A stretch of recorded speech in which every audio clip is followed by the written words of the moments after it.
There are some differences between the Gospel accounts that critics of Christianity say are contradictions, and mean that while we might be able to know that Jesus existed, we can't accept the claim that Jesus is the Son of God or he really did miracles.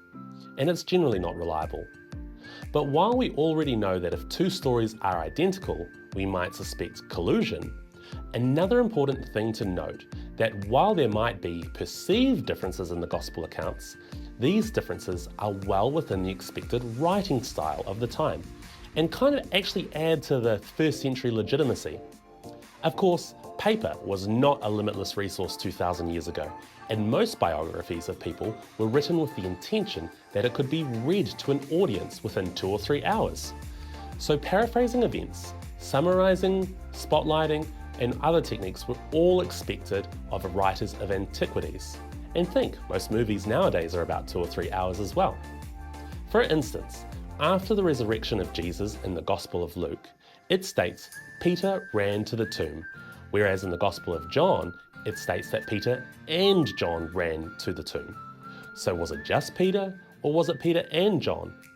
Now, just because John is admitted in Luke's account doesn't mean that he wasn't there.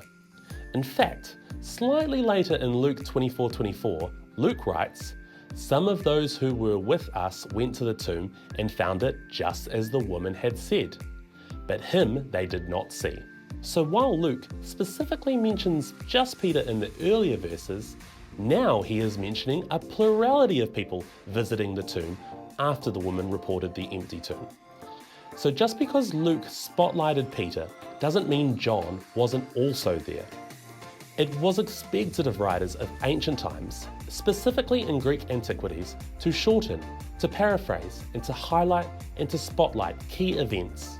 And the style of writing places these written accounts right in the time and the location that we would expect. I'm Rowan Locke for Thinking Matters, and this has been your Thought for the Week. For more resources like this, go to www.thinkingmatters.org.nz.